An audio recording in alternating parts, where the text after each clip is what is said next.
Olá, pessoal! Tudo bem com vocês? Eis-me aqui de volta, Amanda Anderman, a guia de vocês pelas maravilhas da cidade maravilhosa, também conhecida como Rio de Janeiro. E trazendo para vocês mais um vídeo da série Tópicos Avulsos, dessa vez falando sobre os calçadões do Rio. Sim, esse tema que eu sei bem que é muito popular em se tratando de turistas de outros estados do Brasil e turistas mundo afora, que eu sei bem que vocês vêm aqui para o Rio, sim, vocês ficam loucos para tirar foto com o calçadão de Copacabana, não é verdade? O calçadão de Ipanema, e não satisfeitos, vocês ainda compram Havaianas com aquele desenho de ondas, vocês ainda compram cangas com aquele desenho lá de ondinha, né? Compram imã de geladeira, caneca, camisa, tudo que se possa imaginar com os tais dos desenhos de ondinha. É ou não é? Então, eu trouxe para vocês a história de como vieram a surgir os famosos calçadões do Rio de Janeiro. E, gente, é engraçado que nós brasileiros, né, principalmente brasileiros de outros estados, a gente acha bonito e tal, assim, mas a gente nem se pergunta, mas como são feitos? Mas por quê? Porque um monte de pedrinha pequena, mas de onde vem esse desenho? Que engraçado, saibam vocês que os turistas estrangeiros, eles ficam ensandecidos com os calçadões, é muito mais que os turistas brasileiros, impressionante, né? Pois então vamos destrinchar isso neste vídeo, tá certo, pessoal? Então, sem mais delongas, vamos ao tema. Então, pessoal, o que acontece? Na verdade, o calçamento de ruas sempre foi algo que ocorreu no Brasil. Nunca, assim como na Roma Antiga, assim como na Europa inteira, bom, desde a Roma Antiga, nunca se deixou de calçar ruas, né? Exceto no período da Alta Idade Média, quando o Império Romano ruiu, aí sim se voltou para ruas sem calçamento e tudo mais. Mas assim que chegou próximo da Baixa Idade Média, da Renascença e tal, voltaram as ruas à la romana devidamente calçadas. Então, aqui no Brasil, em se tratando de período colonial, o tipo de calçamento que era o mais comum era exatamente esse daqui, o popularmente conhecido como calçamento em pé de moleque. Sim, igualzinho aquele docinho de festa junina, sabe?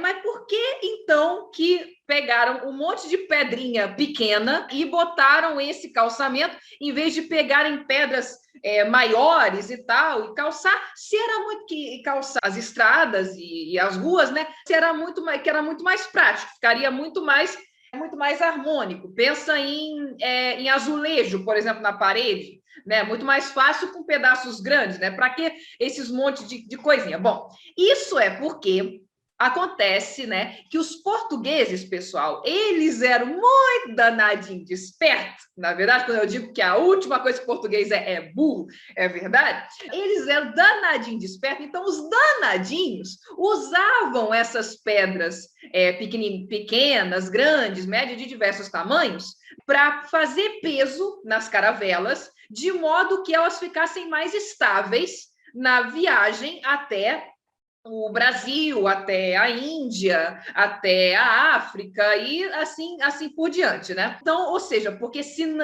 o mar, né? Vamos lembrar que ele tem ondas, né? Então, se não botar alguma coisa para fazer peso no fundo do navio, vai ficar igual aquele desenho do Pateta, sabe? Antigo da Disney, que ele fica assim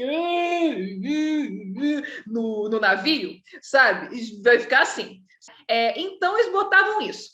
Só que, é claro, quando chegavam aqui, tinha aqueles produtos de exportação maravilhosos, sobre os quais eu falo nos 2 vídeos que eu fiz intitulados Lucrando no Rio, que eu vou deixar os cards aqui para vocês, inclusive, para vocês que não viram, obviamente. Mas, assim, Em se tratando disso, as pedras na volta eram desnecessárias, porque já tinha aqueles maravilhosos produtos de exportação, igual Brasil, cana-de-açúcar, depois ouro, né, que já fazia peso na caravela, vamos combinar. Então não precisava mais do pedregulho aí. Então eles deixavam o pedregulho para trás e levavam, né, as coisas boas, né, as coisas que dava rico dinheirinho, né, para eles.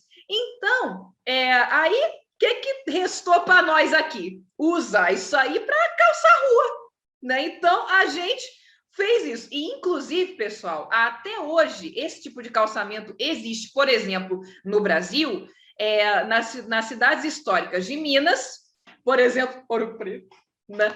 E também em Paraty, para não dizer outras cidades também. Acredito que em Salvador também existe esse tipo de calçamento, mas não tem, mas quanto a Salvador não tenho certeza. Mas enfim, e gente, conselho agora de guia, tá? Quando vocês forem visitar as cidades históricas de Minas ou Paraty, o problema não são as ladeiras, tá? Ladeira, de uma forma ou de outra, dá para aguentar. O problema é que vocês podem ver que esse tipo de calçamento é caracterizado por ser, assim, bem desordenado. Você repara que algumas pedras estão retas, outras estão assim, outras ainda ficam assim, com a ponta para cima. Então, assim, é bem assim, o pé sofre. Então, quando vocês forem nessa cidade, pelo amor de todos os deuses existentes, levem sapato confortável, tá? Mulheres, evitem salto alto, porque esse tipo de calçamento não perdoa.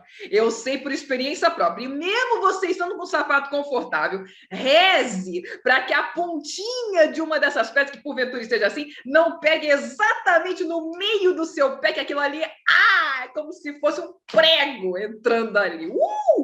Assim, o que pega é isso aqui, né? Mas é bom para vocês sentirem como era a vida, né, no tempo da colônia. Oh, meu Deus. Mas então, indo adiante, no período imperial, já não havia mais necessidade desse tipo de calçamento em pé de moleque, até porque, né, nos livramos de Portugal, então não tinha mais os portugueses trazendo um bando de pedregulho para cá para a gente usar nas calçadas. Então, nós mesmos passamos a fabricar as pedras, né, para o calçamento, só que no tempo do Império começou a ser adotado o também conhecidíssimo paralelepípedo, com pedras, como se pode ver aqui, né, no segundo nível do cais do Valongo, quando foi embelezado por Dom Pedro II, por uma ocasião muito romântica na sua vida, que eu também vou deixar o card do vídeo aqui para que vocês vejam qual foi a ocasião, certo? E não digo qual é, vão ter que ver o vídeo. Aí, então, o Dom Pedro II resolveu botar esse tipo de calçamento aqui. Vamos combinar, muito mais organizadinho, muito mais... O pé agradece, né? Porque aqui já não tem aquela ponta assim, né, de algumas pedras, então o pé agradece. Então, basicamente, não mudou de muita coisa. Até que chegamos à urbanização de Pereira Passos, onde aí sim se introduziram os famosos desenhos na calçada, como vocês podem ver aqui. Isso aqui, para quem não sabe, é no centro do Rio de Janeiro. No início do centro do Rio de Janeiro, perto da estação do metrô chamada Cinelândia, porque, bom, para quem não sabe, né, gente, o centro do Rio, na verdade, ele é bem grande, tá? Ele é composto por 5 estações de metrô. Cinelândia, Carioca, Uruguaiana, Presidente Vargas e Central. Tudo isso aqui, toda essa área entre essas estações é o centro do Rio. Então, mas como então que Pereira Passos teve a ideia de fazer esse tipo de desenho aqui, que é um mosaico, como vocês podem ver, com pedras assim, bem pequenininhas, assim, formando o mesmo desenho? Bom, o que acontece? Na verdade, quando o presidente Rodrigues Alves assumiu o governo, isso em 1901, 1902, por aí assim, O Rio de Janeiro era a capital do Brasil nessa época, então, mas havia alguns problemas no Rio de Janeiro enquanto cidade. Para começo de conversa, o Rio de Janeiro, até esse momento, era conhecido como cidade da morte, de tantas doenças que tomavam a cidade todos os verões. E, além disso, haviam muitos cortiços no centro da cidade, que, além de serem parcialmente, se não totalmente responsáveis por essas doenças, porque nem sabe, né, gente? Cortiço era uma família em cada quarto, eram casarões do tempo da colônia, que foram abandonados pelos senhores com o fim da escravidão, porque é difícil manter um casarão sem um exército de escravos ou de empregados para limpar, fazer a manutenção e etc. Então, passaram a ser habitados por famílias mais humildes. E era um casarão, né, basicamente, com vários quartos, e cada família vivia num desses quartos. Imagina uma família inteira vivendo num quarto, né? E ainda por cima, os banheiros e as cozinhas eram compartilhados. Isso quando não era a cozinha ou o banheiro. Ou seja, condições de higiene precárias, né? Tudo precário. Claro. Então, obviamente que o presidente Rodrigues Alves não queria nada disso. Onde já se viu, a capital da recém-proclamada República dos Estados Unidos do Brasil, certo? Como se chamava na época, tinha que ter ares de capital, né? Ares de cidade moderna. Então, para urbanizar, né, devo dizer, e sanear a cidade, ele nomeou como prefeito o engenheiro Pereira Passos. Sim, pessoal, nessa época não se elegia prefeito, o prefeito era nomeado pelo presidente. Ora, vejam só, né? Ai, como seria se fosse assim hoje em dia, hein? Mas então, ele nomeou como prefeito o engenheiro Pereira Passos e nomeou como secretário de saúde o biólogo e sanitarista Oswaldo Cruz. Aliás, é dele mesmo que vem o nome da Fiocruz, Fundação Oswaldo Cruz, certo? Daí é que vem. Então, pessoal, mas aqui vamos focar mais, é claro, no Pereira Passos, porque estamos falando de calçadões. Então, o Pereira Passos, anteriormente a essa nomeação, ele tinha feito um mochilão pela Europa e nesse mochilão ele viu as reformas que o Haussmann estava fazendo em Paris e ele ficou encantado com isso. Então, ele resolveu transformar o Rio na Petit Paris ou Paris dos Trópicos. Inclusive, vocês podem ver aqui, temos o Teatro Municipal, que apesar de municipal é gerido pelo Estado do Rio de Janeiro, não me engano um pouquinho, que é inspirado no Palais Garnier ou Opéra, em Paris. E aqui temos também o Museu Nacional de Belas Artes, que é inspirado em nada menos que o Louvre, em Paris. E aqui nós temos a Avenida Rio Branco, né? A avenida mais larga da época que foi construída, inspirada na Champs-Élysées, em Paris. E um lado não tão bom, né, das reformas urbanas de Pereira Passos foi justamente que ele botou abaixo todos os cortiços e dane-se as famílias que moravam nesses cortiços, ficaram todas desabrigadas e foram obrigadas a se virar e passar a morar ou nas atuais favelas, né, ou então atuais que eu digo que viriam a ser, né, porque naquela época estavam começando a surgir ainda, ou no subúrbio ferroviário. E do Haussmann também ele copiou a segregação social através da urbanização. E por que isso? Porque na ideia dele, o centro da cidade do Rio de Janeiro seria um lugar de decisões, não seria mais um lugar residencial. A zona sul da cidade do Rio seria para os ricos e a zona norte da cidade seria para os pobres. E digo entre aspas, porque, felizmente, essa divisão dele, graças aos céus, não é preto no branco hoje em dia. Aliás, a bem da verdade, nunca foi.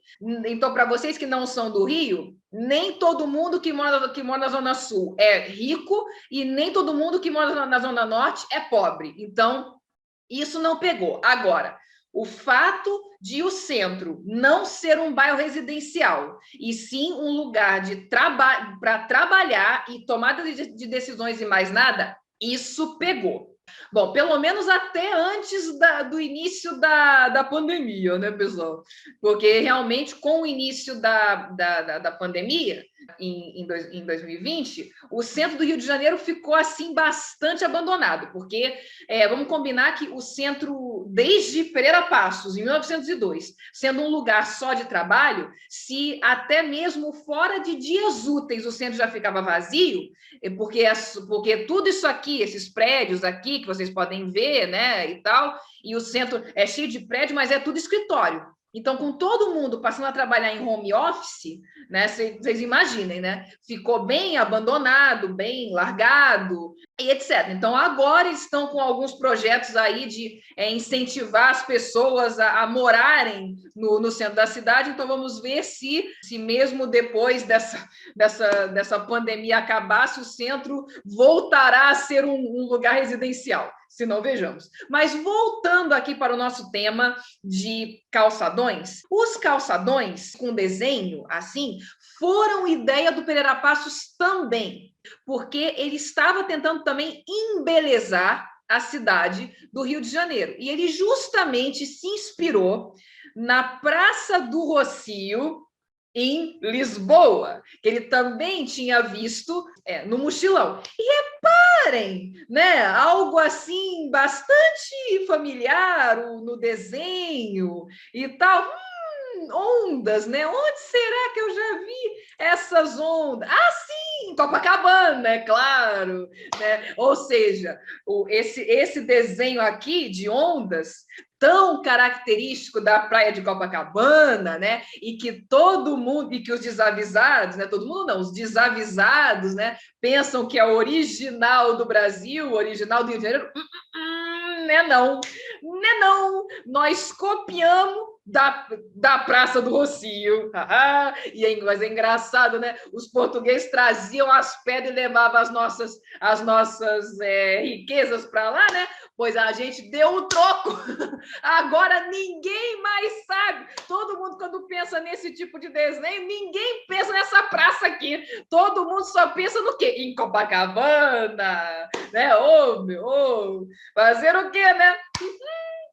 O mundo dá voltas, né? Mas então, e por que Pereira Passos fez justamente em Copacabana, né? Esse desenho? Porque, claro, né? Pereira Passos estava tentando promover Copacabana como um bairro chique, que era para as elites morarem, né? Olha só, Copacabana é um bairro chique, um lugar bom, né? Para se viver e tal. E por que isso, gente? Porque, bom, até o final do século XIX, Copacabana era um bairro assim de difícil acesso, inclusive. Era um bairro que tinha algumas Seis Marias e tal, propriedades assim, mas muito poucas, né? As pessoas não estavam interessadas em Copacabana, até porque, como eu falei, tinha que chegar lá por trilhas, né? Nos morros e tal, que cercam Copacabana. Então, assim, não era assim muito popular.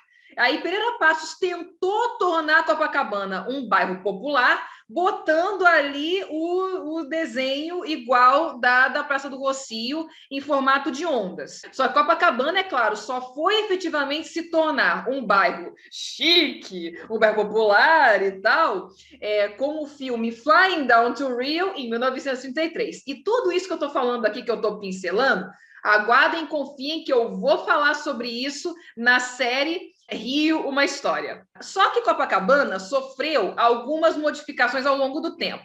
Como vocês podem ver, gente, aqui não tem muito espaço de costa, né, por assim dizer. Então, isso foi aterrado e foi alargado para cá também, na década de 1970. E claro que esse alargamento foi projetado também pelo Burle Marx, o mesmo cara que projetou o aterro do Flamengo, que eu já mostrei para vocês aqui na série Lugares do Rio. E no que ele aterrou é que veio este desenho aqui, que nós conhecemos até hoje. Ele aumentou as curvas quando ele alargou a calçada.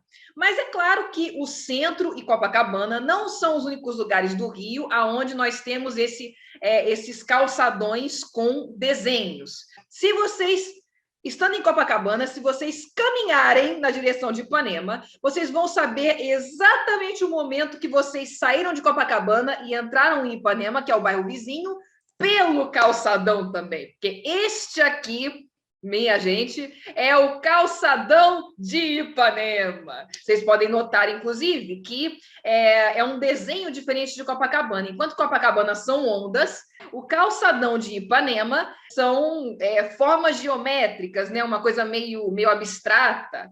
E esse desenho abstrato foi criado na década de 1960, exatamente quando Ipanema se tornou um bairro famoso por conta da Bossa Nova, embora a Bossa Nova tenha nascido em Copacabana, mas tornou Ipanema um bairro famoso, vai entender, e foi projetado pelo paisagista Renato Primavera Marinho, em homenagem ao 4º centenário da cidade do Rio de Janeiro, que ocorreu justamente nessa década, em 1965. Lembrando que o Rio de Janeiro foi fundado em 1565. E o próximo grande calçadão, então, que foi criado com o crescimento da cidade em direção à Zona Sul, ou melhor, à Zona Oeste, foi o calçadão da Barra e do Recreio e Praia da Macumba. No caso da Barra e do Recreio, é interessante que a Barra foi um bairro que a urbanização at all da Barra começou na década de 1970, idealizada por Lúcio Costa. Só que o desenho do calçadão, para vocês terem uma ideia, até 1970 não tinha urbanização na Barra, nem no Recreio, nem nada disso.